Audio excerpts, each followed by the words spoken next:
I'm thrilled that he accepted my invitation to call into this program because I always enjoyed watching his work in his years in the National Football League. Ninth all-time in catches, 14th all-time in yards. He's got 82 touchdowns to his credit. That's just the regular season. He had a touchdown catch in the Ravens' victory in the Super Bowl back in Super Bowl 47. But most importantly, he's a co-founder of Players Coalition. He is joining us right here on the Rich Eisen Show. He is Anquan Boldin. How are you, sir? I'm doing good, Rich. How are you doing? I am doing better for talking to you. I thank you for saying yes to this invitation to come on here. Walter Payton, NFL Man of the Year in 2015. I should also mention that. Anquan Boldin, what is going through your mind today, Anquan? It's a big macro question, but I would love to know what's in your mind and in your heart at this very moment as you call into the show. Yeah. Yep. That's a big question, but I think I'm at a point now with what's going on in our country of trying to pinpoint the problems that we've continued to come across time and time again in this country. Obviously, I mean, you had to be sleeping under a rock in order to not know what's going on in our country right now. Especially with, what happened with Mr. Floyd, what happened with Breonna Taylor and Ahmaud Arbery recently. And the thing that keeps coming back is, how does this keep happening? And how does it keep happening without accountability? And I think that's the question that I've been looking at and trying to answer. And I think for so long we've missed the mark. We are talking about, community policing. We're talking about body cameras. We're talking about all of these solutions. And none of them hit the mark. And you can do all of the community policing you want. And you have a situation. Let's just say you do community policing for 10 years and you have a situation like what happened in Minneapolis happened. All of the work that you've done and your department has done for the last 10 years with community policing goes out the window when there is no accountability for what's happening. And the reason I say that is because there's a fight in this country that has to be had. A lot of people have avoided that fight. And the fight that I'm talking about is qualified immunity. That's the thing that nobody is talking about. So let's talk about it. What do you mean by that, Anquan? Because again, we're as you're saying this, we're showing streets of this nation. We're also seeing it internationally, the attention that is being brought to the matter at hand in a way that I think it feels unprecedented to me. But again, I'm a 50-year-old white guy. I want to. What do you mean by that? So now that there's potentially more attention being paid here, right? So what I mean by that is there is language in number one, the Supreme Court. And there is language in union contracts that allows for officers to not be held accountable. So, number one, in the Supreme Court, which is actually something that I think people are starting to look more into as of recently, is the immunity piece from the Supreme Court, which no government official, and I think government officials, especially, one of the things that's really jacked up is prosecutors, like attorneys, your state's attorney and your district attorneys. These prosecutors who have complete immunity, meaning no matter what they do, they're not held accountable. And I'll give you an example of it, right? So take the Ahmaud Arbery case, for example. Mm-hmm. there were, 3 prosecutors on that case? And the first prosecutor denied law enforcement from arresting those 2 guys, the McMichaels, right? And then it came to light that there was a conflict of interest. That first prosecutor had to recuse himself, and then she passed it to another prosecutor who she knew would do the exact same thing that she was going to do. And luckily, we found out that there was a conflict of interest with the second prosecutor, which means he had to recuse himself. Now, before he recused himself, he tried to taint that case by saying, I found them doing no wrong. They were well within their rights to be doing what they did. They are innocent. And he was out of line for doing that. He was against the law for doing that. But because he and the first prosecutor has immunity, complete immunity, nothing will be done against them. Nothing will be done to hold them accountable. Now let's go to law enforcement or police. A lot of people don't know that there are contracts between cities and the unions, the police unions. Mm-hmm. And there's a lot of languages in the contracts that allow for officers to go unpunished. Every contract has different language in it, but there's 2 parts to those contracts. There's one part that talks about the financing, and then there's a second part that talks about the discipline. And that's where we as a nation have to start looking. Because what kind of system allows an officer with 18 prior complaints, 2 of them being shootings, to continue to be on the force? Anquan Boldin here on the Rich Eisen Show, co-founder of Players Coalition. So let's give somebody out there who's saying, I want to do something, I want to call somebody. So is there, again, I'm sure we could fill 3 hours with this. Is there, I guess, a way for somebody to educate themselves on what they should be calling a representative of theirs for and to do? Is there a cheat sheet? Is there something that you have that people can go learn? Is there one that you want to bring up here that, I guess, other than what you've just mentioned, actionable items that you think somebody should undertake, Anquan Boldin? I think there are a lot of actionable items because, unfortunately, we don't have a justice system. We have a legal system. And legal systems are completely different than justice systems. So when we're talking about actionable items, I think one of the easiest things to do is, number one, to register people to vote, but to also educate people on why you're voting, who you're voting for, and what they stand behind. So a lot of people don't understand, like, when you go in to vote, there's more than just your president or, there are a lot of people on those ballots, a lot of people who a lot of times you hear nothing about. Right. There will be district attorney races all across this country. There will be sheriff's races all across this country. There will be circuit court judge races all across this country.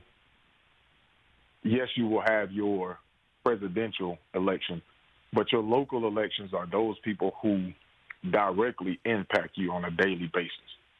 And I would challenge people to not only find out who those people are, but find out what their job entails and find out what policies they stand behind. players-coalition.org is the website for your coalition, Anquan Boldin, here on the Rich Eisen Show. What is your relationship with the NFL, and how, hand in hand, potentially, the NFL, as you know, received a ton of flack over the weekend to put out a statement in support of a lot of what you've just mentioned. I wonder what your relationship is with the league that you spent so many years in, Anquan. Yeah, our as a players coalition, we're an entirely separate entity from the NFL. The players coalition is a players-led initiative that is fighting all of the injustices in this country, and we stand on 4 different pillars: education, economic advancement, criminal justice reform, and police community relations. And for us, those are the 4 places where we've placed our efforts trying to combat the injustices that happen in this country. So is there a role, do you think, that sports can play here, not just the NFL? I mean, and what athletes can do here to start the conversation, because we all know the conversation that's been had over the last 24 hours involves Drew Brees' comments, for which he has apologized. I wonder what your thoughts on that subject are, Anquan. I think sports could play a huge role, but I think in order for that to happen, like, people have to be open and honest. I think a lot of times, you know, we beat around the bush on certain subjects. We're not completely honest about things that go on. And then, you know, the conversation, I keep hearing people saying there's a conversation that needs to be had. And I think I don't know if that's the right way to say it, because I think we all know what the problem is. Like, so it's not so much of a conversation. And I'm at the point now where I'm kind of tired of talking, and I'm more about putting action to what it is that we're talking about. Because we can talk all day about what needs to happen, but until there is a strategy and a concrete plan and action being carried out, then the talking part is just that, talking. Have you thought of running for office yourself? No. Not at all. Why is that? I mean, I just haven't. For me, it's about helping those that don't have a voice. And I know we say, you know, you can do that from office, but a lot of times when people get in office, they seem to be handcuffed with what they can do. So I think it's important to, especially for people like myself, athletes, entertainers, whatever, anybody with a platform or some type of influence, to, number one, expose what's happening in our country, because I think for far too long we haven't. We have to shine a light on those things that are truly the problem, those people that are truly the problem. And I think until we do that and deal with the real issues, we're going to continue. And unfortunately, if we don't, we're going to be right back here again. Because you have to understand, this isn't the first time this has happened. This isn't the first time people in America have protested. This has gone on throughout our history. And people are outraged for quite some time. And then it seems like everybody gets back to their normal way of doing things. And I would hate for this moment to pass and there not be any type of change come about from it. Because we're at a pivotal point in our country. Either we're going to fight this or we're not. Either we're against this or we're going to accept it. So we're at a point right now where we have to decide as a country, what are we going to do? Are we going to truly be about change, or are we just going to offer lip service and make people feel comfortable until this happens again? If you were in the locker room, the virtual locker room of the Saints today, Anquan Boldin, what would you say to Drew Brees? Honestly, I've heard about what Drew Brees said. I don't know, and honestly, I've tried to stay away from the media. Like I said, for me, I'm trying to come up with solutions. So I don't honestly know the whole Drew Brees situation. So I'm kind of I really don't know. Well, I mean, again, the reason why I bring it up is because, again, he is one of the most, you obviously know this, famous individuals that the sport has. And his statement was talking about never agreeing with somebody who would kneel on the flag. And that's, again, part of the conversation that I think you said, you wish you didn't have to keep having because you're done wanting to do anything but get actionable items on the table. So that's the reason why I bring it up. And clearly that conversation needs to be had with somebody who does have a lot of influence if he can bring it to bear for something that you need to be brought to bear. That's why I bring it up, Anquan. Yeah, so he said he doesn't agree with people kneeling? Well, he was asked by a reporter. Again, you want to I'll play the sound bite for you, just make sure that I don't just paraphrase it. But again, he was asked, if everything that's going on right now in the world would cause players to kneel again, and what would happen in the NFL if that happened, and this was his response. Well, I will never agree with anybody disrespecting the flag of the United States of America or our country. Let me just tell you what I see or what I feel when the national anthem is played and when I look at the flag of the United States. I envision my two grandfathers who fought for this country during World War II, one in the Army and one in the Marine Corps, both risking their lives to protect our country and to try to make our country and this world a better place. So every time I stand with my hand over my heart, looking at that flag and singing the national anthem, that's what I think about. And in many cases, it brings me to tears, thinking about all that has been sacrificed, not just those in the military, but for that matter, those throughout the civil rights movements of the 60s, and everyone and all that has been endured by so many people up until this point. And is everything right with our country right now? No, it's not. We still have a long way to go. But I think what you do by standing there and showing respect to the flag with your hand over your heart is it shows unity. It shows that we are all in this together. We can all do better, and that we are all part of the solution. He has since apologized for offending with the comments, Anquan. I do want to say that. Wow. First off, if I were in that locker room, I would tell Drew, unfortunately, you have not been listening. And so from the moment players started kneeling,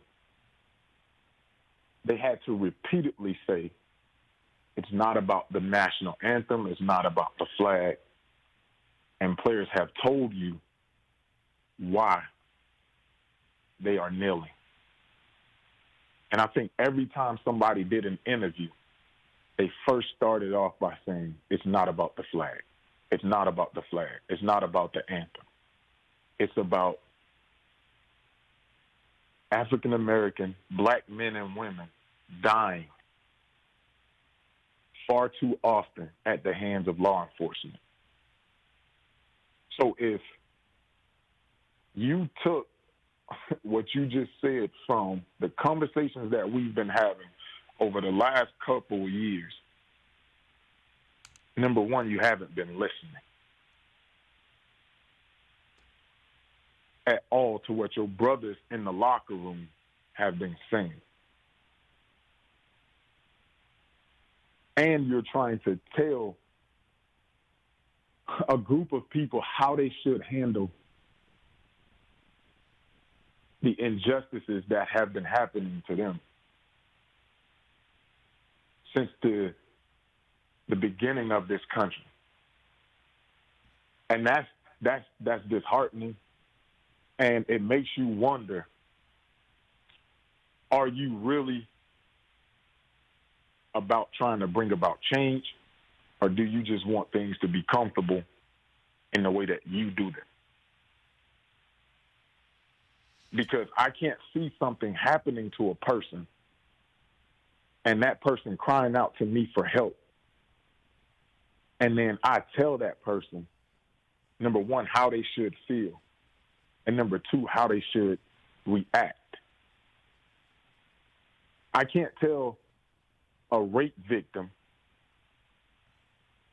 how they should act after they've been raped.